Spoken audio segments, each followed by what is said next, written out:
दोस्तों, नमस्कार। मैं हूं प्रदीप मुखर्जी और आप देख रहे हैं मेरा ब्लॉग प्रदीप_मुखर्जी 2612_व्लॉग्स। आज हम बात करेंगे एक ऐसे आविष्कार की जिसने पूरी दुनिया की दिशा और दशा बदल दी। वह है प्रिंटिंग मशीन यानी मुद्रण यंत्र। प्रिंटिंग मशीन का इतिहास बहुत ही रोचक और प्रेरणादायक है।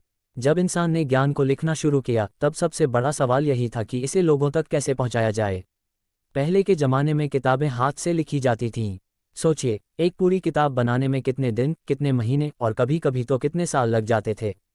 यही वजह थी कि ज्ञान सीमित लोगों तक ही पहुंच पाता था। लेकिन जब जोहान्स गुटेनबर्ग ने 15वीं सदी में प्रिंटिंग प्रेस का आविष्कार किया तब मानव सभ्यता ने एक नया मोड़ लिया। प्रिंटिंग मशीन का महत्व। प्रिंटिंग मशीन ने सिर्फ अक्षरों को कागज पर छापना आसान नहीं किया, बल्कि यह मानव समाज में शिक्षा, जानकारी और जागरूकता का सबसे बड़ा साधन बन गई। अगर प्रिंटिंग प्रेस न होती तो शायद आज विज्ञान, साहित्य और शिक्षा का ये स्तर हम तक कभी न पहुंचता। भारत में भी प्रिंटिंग मशीन का योगदान अमूल्य रहा है। यहाँ पर 16वीं सदी के आसपास पुर्तगाली मिशनरियों ने सबसे पहले गोवा में प्रिंटिंग मशीन का उपयोग किया। धीरे धीरे ये तकनीक भारत के अलग अलग हिस्सों में फैल गई और अखबारों, पत्रिकाओं और किताबों के माध्यम से लोगों तक ज्ञान पहुंचना शुरू हुआ। आज आप जो भी किताब पढ़ते हैं, अखबार देखते हैं या पत्रिका हाथ में उठाते हैं, उसके पीछे यही महान प्रिंटिंग तकनीक काम करती है। प्रिंटिंग मशीन के प्रकार। समय के साथ प्रिंटिंग मशीन भी बदलती गई। 1. Letterpress printing. ये सबसे पुराना तरीका था जिसमें धातु के अक्षरों को जोड़कर शब्द बनाए जाते और फिर कागज पर छापे जाते। 2. Offset printing. इसमें बड़ी मात्रा में अखबार, पोस्टर और किताबें छापी जाती हैं। यह आज भी सबसे लोकप्रिय तकनीक है। 3. Digital printing. यह आधुनिक युग की देन है। इसमें बिना प्लेट बनाए सीधे कंप्यूटर से प्रिंट निकाल सकते हैं। ये तेज़ और सुविधाजनक है। 4. 3D printing. यह आने वाले भविष्य की क्रांति है।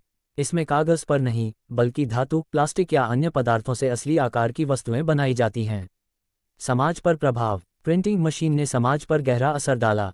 शिक्षा का प्रसार हुआ। अब हर कोई किताबें खरीद सकता था और ज्ञान प्राप्त कर सकता था। अखबारों का जन्म हुआ। लोग देश दुनिया की खबरों से जुड़ पाए। स्वतंत्रता आंदोलनों में सहयोग मिला।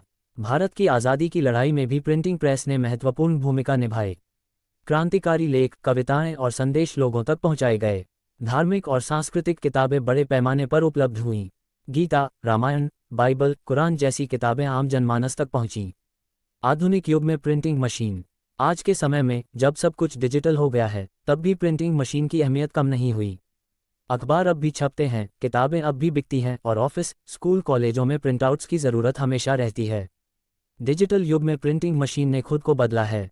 अब ऐसी मशीनें हैं जो रंगीन प्रिंटिंग, स्कैनिंग, फोटोकॉपी सब एक साथ कर सकती हैं। बड़े बड़े बैनर, फ्लेक्स और डिज़ाइनर प्रिंट्स तैयार करना अब कुछ ही मिनटों का काम है। निष्कर्ष। दोस्तों, प्रिंटिंग मशीन सिर्फ एक यांत्रिक आविष्कार नहीं है, बल्कि यह ज्ञान, शिक्षा और विचारों की क्रांति है। इसने हमें वह ताकत दी है जिससे हम अपने विचार दुनिया तक पहुंचा सकते हैं।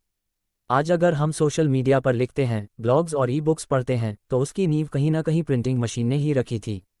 तो जब भी आप किसी किताब को हाथ में लें या अखबार पढ़ें, तो एक बार उस महान आविष्कारक और उसकी मशीन को याद ज़रूर कीजिए, जिसने पूरी दुनिया को ज्ञान का उजाला दिया। धन्यवाद। जय हिंद।